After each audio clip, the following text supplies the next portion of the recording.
Om Shanti. Good morning. आज शिव बाबा के महावाक्य अव्यक्त मुरली के रूप में हम सुनेंगे। जैसे कि हर संडे हम अव्यक्त मुरली के मुख्य पॉइंट्स सुनते हैं, आज भी मुख्य शिव बाबा का हम बच्चों के प्रति मेन क्या आदेश है, क्या डायरेक्शंस है और श्रीमत क्या है, वो हम सुनेंगे। तो आज बाबा ने मेन बात जो कही है, एक तो अपनी पावरफुल वृत्ति की बात कही है। अपनी पावरफुल वृत्ति के द्वारा आत्माओं को योग्य और योगी बना सकते हैं। जैसे चमत्कार है, किसी भी चीज को परिवर्तन कर देना या उसको अच्छा बना देना, इसको एक प्रकार से हम चमत्कार कह सकते हैं। चाहे वो व्यक्ति हो, अपराधी प्रवृत्ति वाला कोई हो, या स्थान को हम परिवर्तन कर दे, या हम वातावरण को परिवर्तन कर दे अपनी पावरफुल वृत्ति के द्वारा। किसी भी व्यक्ति, स्थान, परिस्थिति, समस्या, किसी भी चीज को अच्छा बना देना, ये प्रकार से हम इसको चमत्कार भी कह सकते हैं। तो आज भी बाबा ने यही बात कही है कि अपनी पावरफुल वृत्ति के द्वारा आत्माओं को योग्य और योगी बना दो। तो मानव की वास्तव में 4 प्रकार की वृत्ति होती है। एक है मानवीय वृत्ति, और दूसरी है दानवीय वृत्ति, और तीसरी है दैवी प्रवृत्ति। तो मानवीय प्रवृत्ति जिसमें इंसानियत होती है, उसका अंदर से एक ऐसा विचार होता है, ऐसा भाव होता है, या उसकी थिंकिंग ऐसी होती है, भाई भगवान ने जो मुझे दिया है मैं उसमें खुश रहूं, और जो दूसरों को उसके भाग्य के अनुसार, उसके कर्म के अनुसार मिला है, वो उसमें खुश रहे। मानवीय प्रवृत्ति अर्थात हर हाल में खुश। और दूसरी वृत्ति है दानवी, जिसके अंदर राक्षसी वृत्ति है, जिसके अंदर दानवी वृत्ति है। उसका अंदर से क्या संकल्प चलेगा, मेरे पास कम है, सामने वाले के पास अधिक है, तो उसका भी मुझे मिल जाए, दानवी वृत्ति। और वो आत्मा हमेशा परेशान रहती है, जिसको अपना कम दिखता है, औरों का अधिक दिखता है, वो आत्मा हमेशा अंदर से दुखी रहती है। और तीसरी वृत्ति है दैवी प्रवृत्ति। हम देवी देवताओं को देखते हैं मंदिर में, उनकी मूर्तियां हमेशा उनका हाथ ऐसा दिखाते हैं, दातापन का। तो जिसके अंदर दातापन के संस्कार है, देने का भाव है, वो दैवी प्रवृत्ति। और चौथी वृत्ति है ईश्वरीय प्रवृत्ति। अब ईश्वरीय प्रवृत्ति क्या, किसको कहेंगे? भगवान के लिए कहते हैं कि सब कुछ आपका दिया हुआ है, तो ना कुछ तेरा ना कुछ मेरा, सब कुछ भगवान का। इसको ईश्वरीय वृत्ति कहते हैं। अब हम अपने आप को चेक कर सकते हैं, हमारे अंदर कौन सी वृत्ति है, मानवीय वृत्ति है, या दानवीय वृत्ति है, या दैवी वृत्ति है, या ईश्वरीय वृत्ति है, या मिक्स है, या परसेंटेज में है, या कभी कोई कभी कोई। तो अगर हमारे अंदर हमारी जो वृत्ति है वो पावरफुल है, तो उस पावरफुल वृत्ति के आधार से हम कैसे भी आत्मा का परिवर्तन कर सकते हैं। किसी बिगड़े हुए को सुधार लेना, ये चमत्कार है। वैसे भी भारत की संस्कृति की जब हम बात सुनते हैं, पढ़ते हैं, देखते हैं, तो भारत की संस्कृति के अंदर भारत में रहने वाले लोगों के मन में एक दया भाव दिखाई देता है। भले ही अभी कलयुग का अंतिम चरण है और सभी आत्माओं के अंदर विकारों की बहुत अधिकता है, लेकिन फिर भी कहीं ना कहीं थोड़ा सा वो दया का बीज अच्छाई का बीज दिखाई देता है। जैसे कई बार हम देखते हैं चींटियों को आटा देना या पानी भर के रख देते हैं बाहर पक्षियों के लिए, थोड़ा सा अभी दिखाई देता है वो दया का भाव या कुछ अच्छाई की भावना।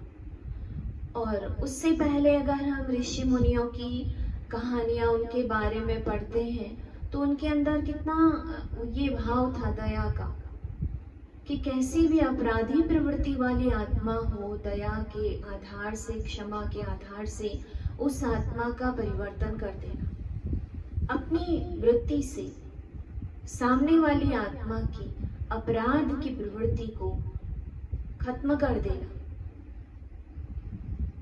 तो चमत्कार ये नहीं है कि किसी अच्छे को बिगाड़ देना या कोई अपराधी है उसको मृत्यु दंड दे देना या उसको कैद कर लेना या उसको पकड़ लेना। इसको चमत्कार नहीं कहेंगे। चमत्कार वो बदल जाए हमेशा के लिए। इसीलिए बाहर एक उदाहरण देते हैं कि विवेकानंद जी विदेश यात्रा पर जब गए थे तो उनके मित्र ने उनको वहां पर एक कारखाना दिखाया और उस कारखाने में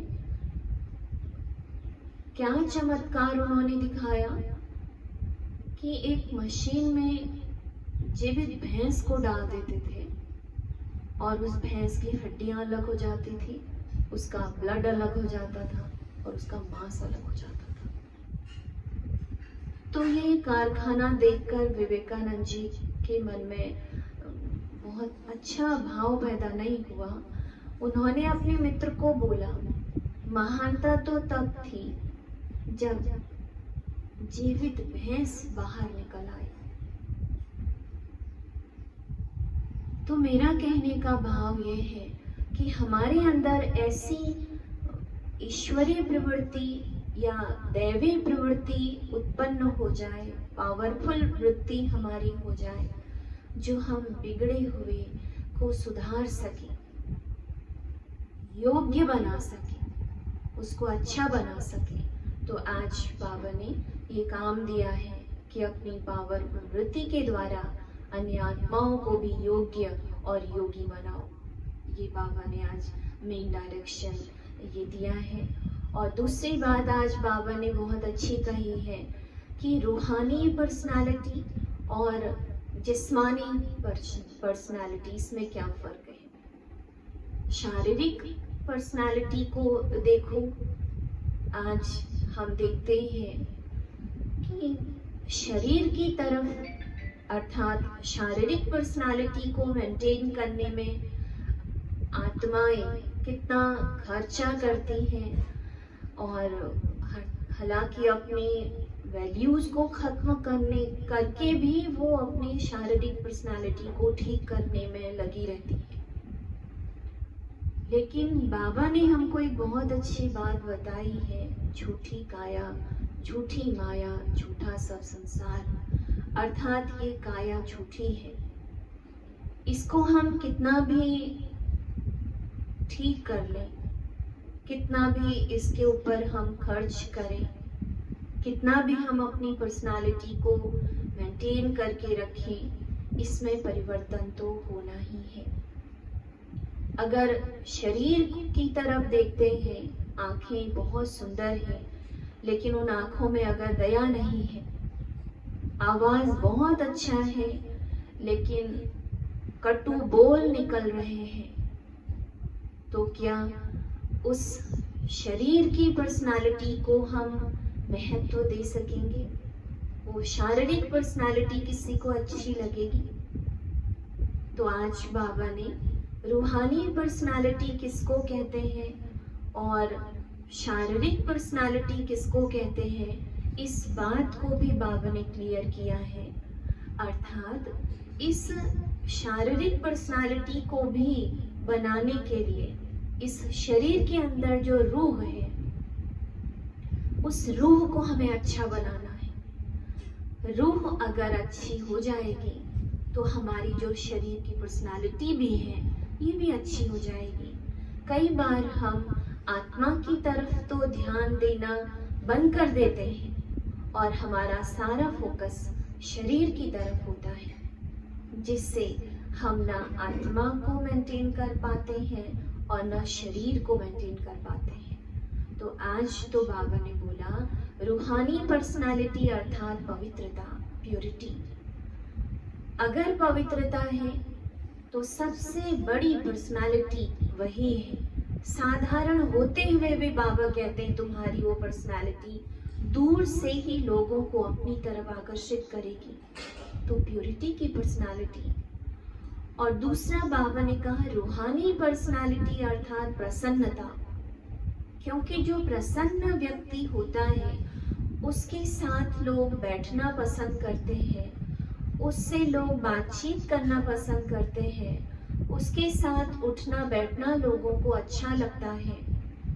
जिस्मानी पर्सनालिटी अर्थात शारीरिक पर्सनालिटी अगर है और अंदर से ये गुण नहीं है तो वो सुंदर होते हुए भी उनकी सुंदरता अच्छी नहीं लगती। तो आज बाबा ने रूह को अच्छा बनाने की बात कही है, अर्थात अपनी रूहानी पर्सनालिटी को ठीक करने की बात कही है। रूहानी पर्सनालिटी अगर ठीक हो जाएगी तो हम अपनी शारीरिक पर्सनालिटी को भी ठीक कर सकते हैं। अब कितनी वंडरफुल बात है, इस शरीर में 9 दरवाजे हैं और रूह अंदर बैठी हुई है। और जब तक रूह अंदर बैठी हुई है तब तक शरीर का जो कार्य है वो सुचारू रीति से चल रहा है। जैसे रूह निकल जाएगी तो शरीर का सारा कार्य खत्म। और कितना भी सुंदर शरीर है, कितनी भी अच्छी पर्सनालिटी है, उस पर्सनालिटी का कोई महत्व नहीं रहेगा। इसलिए आज बाबा ने बोला अपनी रूहानी पर्सनालिटी को ठीक करो तो शारीरिक पर्सनालिटी स्वतः ठीक हो जाएगी। और तीसरी बात आज बाबा ने निश्चय बुद्धि विजयंती की बात कही है।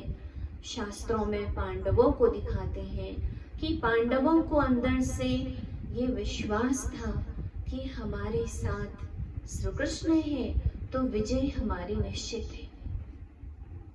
तो बाबा भी कहते हैं जिनकी भगवान से प्रीत बुद्धि है वो है पांडव।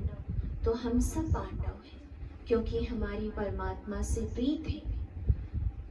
तो अगर प्रीत बुद्धि है और निश्चय बुद्धि है तो फिर ये सोच भी अंदर से नहीं चल सकेगी कि हमारी विजय होगी या नहीं होगी। बाबा कहते हैं प्रीत बुद्धि पांडवों को अंदर से ये निश्चय है कि हमारी विजय तो हुई ही पड़ी है। तो मेन बाबा का फोकस आज इन 3 बातों के ऊपर है। बाकी तो आज बाबा ने अफ्रीका का जो ग्रुप बाबा के सामने बैठा है उनको भी याद किया है और गुजरात के भाई बहने बाबा के सामने बैठे थे उनको भी बाबा ने याद किया है। उनकी विशेषता बाबा ने याद दिलाई कि गुजरात वालों के अंदर एक संगठन को मजबूत बनाने की कला है, इसीलिए वहाँ का गरबा डांस भी प्रसिद्ध है। और गरबा रास कोई अकेले नहीं किया जाता, संगठन में किया जाता है। इसलिए बाबा ने बोला विदेश की सेवाओं में भी सबसे अधिक भारत से ही गए हैं उन सेवाओं को बढ़ाने के लिए। लेकिन बाबा ने काम भी दिया है कि सेवाओं को आगे बढ़ाने के लिए ऐसे नहीं कि एक बार मैसेज दे दिया तो छुट्टी नहीं, उनको बार बार इस बात की याद दिलानी है। क्योंकि बाबा ने कहा कि बच्चे कुंभकर्ण को बार बार जगाना पड़ता है और अगर न जगाया जाए तो कुंभकर्ण फिर सो जाएगा। इसलिए कुंभकर्ण को जगाने के लिए बार शंखनाद अर्थात शंख ध्वनि करने की भी बाबा ने बात कही है। तो आज मेन बाबा की मुरली का जो टॉपिक है, संडे अव्यक्त मुरली एक टॉपिक से शुरू होती है। तो आज की मुरली का जो मेन टॉपिक है, रूहानी सेना कल्प कल्प की विजयी। बाबा हमको कहते हैं तुम हो रूहानी सेना। परमात्मा ने जो कार्य शुरू किया है, उस कार्य में जो सहयोगी बनते हैं वो भगवान की सेना, वो कहलाते हैं। सभी रूहानी शक्ति सेना, पांडव सेना, रूहानी सेना सदा विजय के निश्चय और नशे में रहते हैं ना। और कोई भी सेना जब लड़ाई करती है तो विजय की गारंटी नहीं होती, निश्चय नहीं होता कि विजय निश्चित है। लेकिन आप रूहानी सेना, शक्ति सेना सदा इस निश्चय के नशे में रहते हैं कि न सिर्फ अब के विजयी हैं, लेकिन कल्प कल्प के विजयी हैं। अनेक बार हमने विजय प्राप्त की है। अपने कल्प पहले के विजय की कथाएं भी भक्ति मार्ग में सुनते हो ना। पांडवों के सामने कितनी परिस्थितियां दिखाते हैं आई, कहाँ लाक्षागृह में आग लगा दी, कहाँ कौरवों ने उनसे सारा राज्य भाग्य उनका छीन लिया। लेकिन निश्चय बुद्धि, किस बात का निश्चय कि हमारे साथ कौन है, इस निश्चय ने उनको सदा विजयी बनाया। तो बाबा भी कहते हैं पांडवों के विजय की यादगार कथा अभी सुन रहे हो ना, अपने विजय के चित्र अब भी देख रहे हो ना। क्योंकि 5 पांडव किसको कहते हैं? बाबा कहते हैं अपना विजय का गायन अभी भी भक्तों द्वारा सुन हर्षित होते हो। गायन भी है प्रभु प्रीत बुद्धि विजयंती, विपरीत बुद्धि विनश्यंती। तो कल्प पहले का आपका गायन कितना प्रसिद्ध है। विजय निश्चित होने के कारण निश्चय बुद्धि विजयी हो, इसलिए माला को भी विजय माला कहते हैं। तो 2 बातें बाबा कहते पक्की कर लो, निश्चय और विजय। अगर निश्चय बुद्धि है तो विजयी है ही।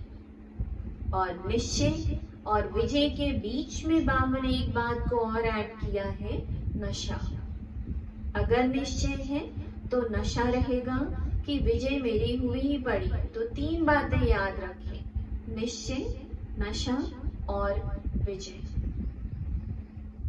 तो बाबा कहते हैं ऐसे निश्चय बुद्धि ज्ञानी तू आत्माएं, योगी तू आत्माएं हो ना। सोचो मत कि विजयी बनेंगे या नहीं। क्या कहना है? हुई ही पड़ी है, विजय हुई ही पड़ी है,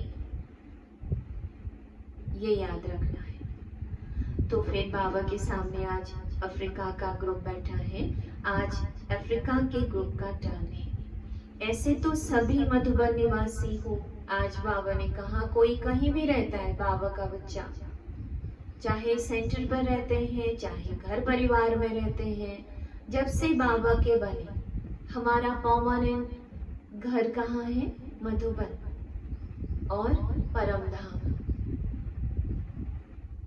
परमानेंट एड्रेस तो मधुबन है ना, वो तो सेवा स्थान है। सेवा स्थान हो गया दफ्तर, लेकिन घर है मधुबन। तो 2 बातें याद आती है ना, मधुबन और मुरली। हम ब्राह्मणों को अगर एक दिन भी मुरली ना मिले तो खाली खाली लगता है ना, क्योंकि आत्मा का भोजन मुरली है, बाबा की समझानी मुरली है, बाबा की जो शिक्षाएं हैं वो हमारे लिए मुरली के द्वारा हमें मिलती हैं। तो मधुबन और मुरली, ये 2 बातें याद रखनी है। तो बाबा कहते हैं शक्ति सेना और पांडव सेना दोनों ही शक्तिशाली है ना। मेजॉरिटी इंडियंस है, लेकिन इंडिया से दूर हो गए तो दूर होते भी अपना हक तो नहीं छोड़ सकते। वहां भी बाप का परिचय मिल गया, बाप के बन गए। फिर बाबा ने बोला सहज ही बिछुड़े हुए पहुंच गए। भगवान से जो बिछुड़ गए थे वो सहज ही फिर मिल गए, क्योंकि शिव बाबा से बिछड़े हुए 5000 साल हो गया। 5000 साल के बाद बाबा फिर से हमको मिले। कोई भी चीज इतने सालों के बाद मिले तो कितना उसको संभाल कर रखेंगे। तो हमें भी बाबा की याद कितनी न रहनी चाहिए, क्योंकि इतने समय के बाद बाबा हमें मिले हैं। कितना उनको ढूंढा था, कहाँ कहाँ नहीं भगवान को ढूंढा, और वो खुद आकर अब हमें समझा रहे हैं। तो बाबा कहते हैं कितना नशा रहना चाहिए। तो बाबा कहते हैं अच्छा बहुत करके हैंड्स भी इंडियन से ही है। फॉरेन में भी जो सेवाएं शुरू हुई हैं तो फॉरेन में भी अधिकतर जो सेवाओं में गए हैं वो भारत से गए हैं, और उसमें से भी बाबा ने कहा खास गुजराती। तो बाबा समझाते हैं भारत ने विदेश को दिए हैं हैंड्स, क्योंकि भारत बहुत बड़ा है और भारत में ही भगवान आते हैं और स्वर्ग भी भारत में ही बनना है। विदेश तो पिकनिक स्थान बन जाएंगे। जो सतयुग या जो हम सोने की चिड़िया कहते हैं वो तो भारत ही कहलाएगा। बाकी विदेशों में हम घूमने जाया करेंगे। बाबा कहते हो तुम्हारे पिकनिक स्थान होंगे।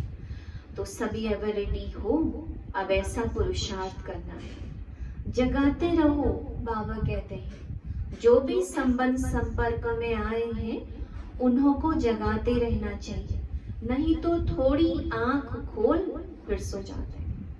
कोई प्रोग्राम किया, संबंध संपर्क वाले आए, उनको बुलाया, अच्छा लगा, चले गए। बाबा कहते हैं उनको फिर जगाना चाहिए, क्योंकि कुंभकर्ण तो है ही ना।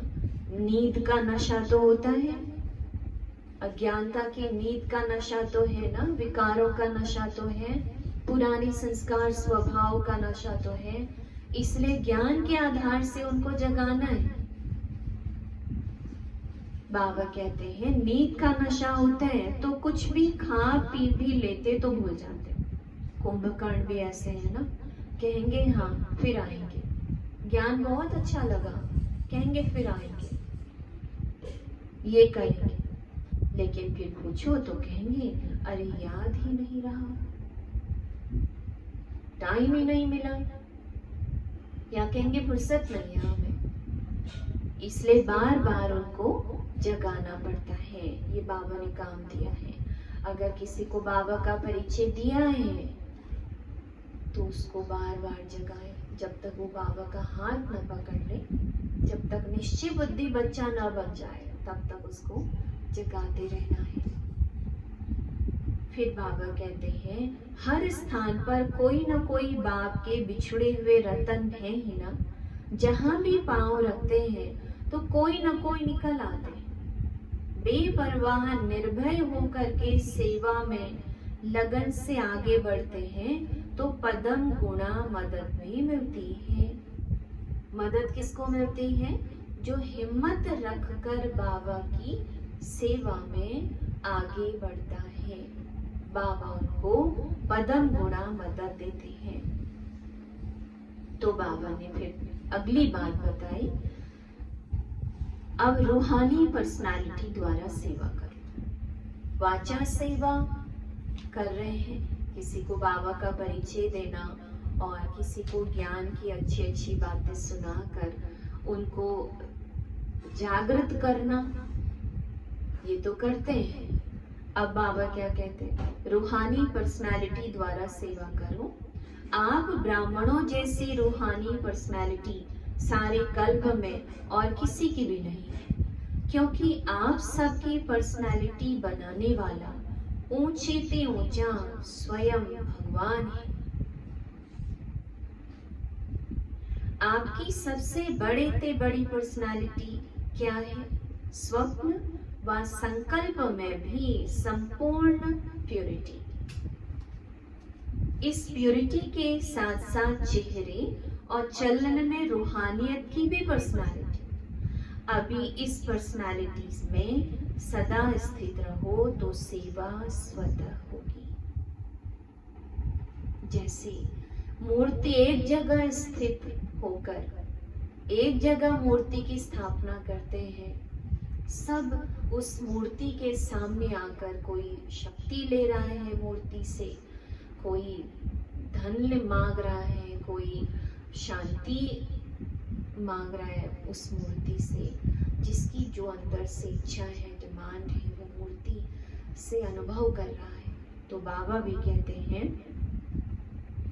अपनी इस पर्सनालिटी में सदा स्थित रहो तो सेवा स्वतः होगी। कोई कैसी भी परेशान अशांत आत्मा हो, आपकी रूहानी पर्सनालिटी की झलक, प्रसन्नता की नजर उन्हें संपन्न कर देगी। इसको कहते हैं नजर से निहाल। तो रूहानी पर्सनालिटी क्या है?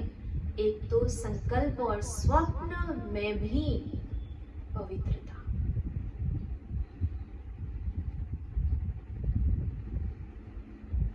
जैसे ब्रह्मा बाप के सूरत व सीरत की पर्सनालिटी थी ना, तभी तो सब आकर्षित हुए, ऐसे फॉलो फादर।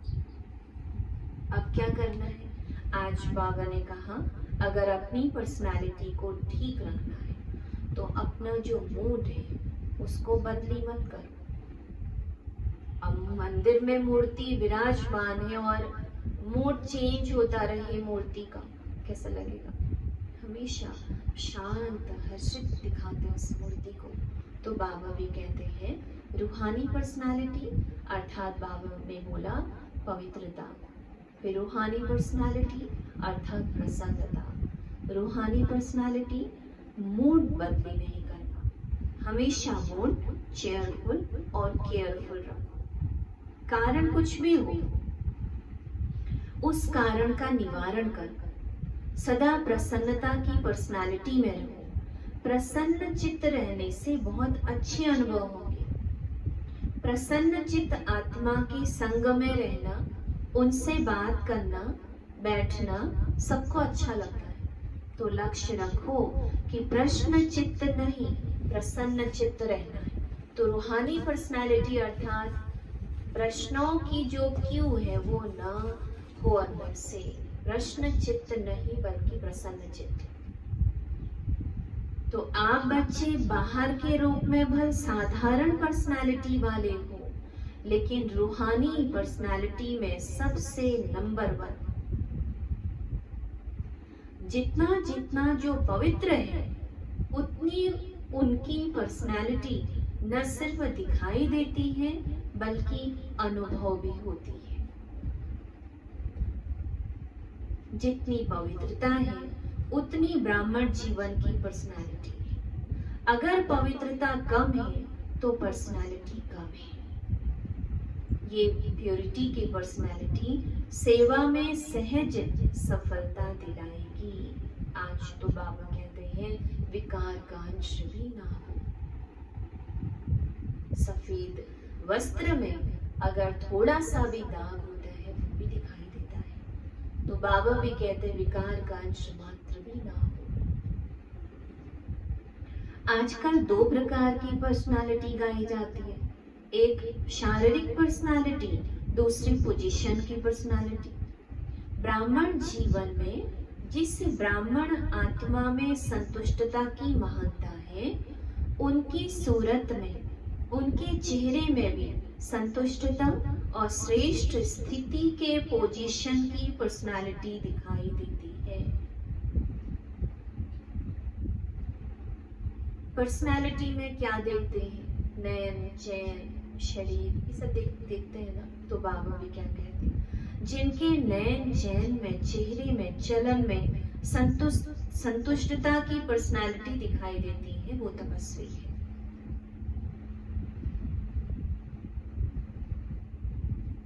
उनका चित्त सदा प्रसन्न होगा, दिल दिमाग सदा आराम में सुख चैन की स्थिति में होगा। ये रूहानी पर्सनालिटी की बाबा निशानी बता रहे हैं। एक तो पवित्रता होगी, प्रसन्नता होगी, चलन और चेहरे में संतुष्टता होगी, चित्त सदा प्रसन्न होगा, दिल दिमाग सदा आराम सुख चैन की स्थिति में होगा, कभी बेचैन नहीं होंगे। हर बोल और कर्म से, दृष्टि और वृत्ति से रूहानी पर्सनालिटी और रॉयल्टी का अनुभव कराएंगे। ये रूहानी पर्सनालिटी की बाबा विशेषता बता रहे हैं। विशेष आत्माओं व महान आत्माओं को देश की व विश्व की पर्सनालिटी कहते हैं ना। पवित्रता की पर्सनालिटी अर्थात हर कर्म में महानता। हर कर्म में हमारा बोल, हमारा देखना, क्या सुन रहे हैं, कहाँ जा रहे हैं, क्या कर रहे हैं, क्या सोच रहे हैं, इन सब में महानता, विशेष, खास, साधारणता ना हो। रूहानी पर्सनैलिटी वाली आत्माएं अपनी एनर्जी, समय, संकल्प वेस्ट नहीं गवाते, सफल करते हैं। ऐसी पर्सनैलिटी वाले कभी भी छोटी छोटी बातों में अपने मन बुद्धि को बिजी नहीं रखते। रूहानी पर्सनैलिटी वाली आत्माओं की दृष्टि, वृत्ति, बोल सब में अलौकिकता होगी, साधारण नहीं। साधारण कार्य करते भी शक्तिशाली कर्म योगी स्थिति का अनुभव कराएंगे। जैसे ब्रह्मा बाप को देखा ना, चाहे बच्चों के साथ सब्जी भी काटते रहे, खेलते रहे, लेकिन पर्सनालिटी सदा आकर्षित करती रही। कर्म साधारण है, लेकिन अंदर की स्थिति असाधारण है। ब्राह्मण जीवन की पर्सनालिटी प्रसन्नता है। इस पर्सनालिटी को अनुभव में लाओ, औरों को भी अनुभवी बनाओ। सदा शुभ चिंतन से संपन्न रहो और शुभ चिंतक बन सर्व को स्नेही सहयोगी बनाओ। शुभ चिंतक आत्मा ही सदा प्रसन्नता की पर्सनालिटी में रहे, विश्व के आगे विशेष पर्सनालिटी वाली बन सकती है। तो ये बाबा ने शारीरिक पर्सनालिटी और रूहानी पर्सनालिटी दोनों में अंतर बताया। तो हम रूहानी पर्सनालिटी को बढ़ाने के लिए क्या करें, वो बाबा ने मुरली में क्लियर किया है। आज तो बाबा ने बहुत अच्छा वरदान दिया है। कंबाइंड स्वरूप की स्मृति द्वारा श्रेष्ठ स्थिति की सीट पर सेट रहने वाले सदा संपन्न भव। आत्मा और परमात्मा दोनों कंबाइंड, अर्थात कर्म करते हुए बाबा की याद, उस कंबाइंड स्थिति का अनुभव, बाबा के गुणों की स्मृति, महिमा की स्मृति, कर्तव्य की स्मृति, बाबा के साथ की स्मृति। संगम युग पर शिव शक्ति के कंबाइंड स्वरूप की स्मृति में रहने से हर असंभव कार्य संभव हो जाता है। बाबा मेरे साथ है, स्वयं सर्वशक्तिवान मेरे साथ है, हजार भुजा वाला मेरे साथ है। मैं आत्मा संगम युग में अकेली हूँ ही नहीं। जब से बाबा के साथ संबंध जुड़ा है, हमने भगवान को अपना पिता माना है, तब से बच्चा पिता से अलग हो ही नहीं सकता। इस स्वरूप में स्थित रहने से संपन्न भव का वरदान बन जाता है। बाप दादा सभी बच्चों को सदा सुखदायी स्थिति की सीट देते हैं।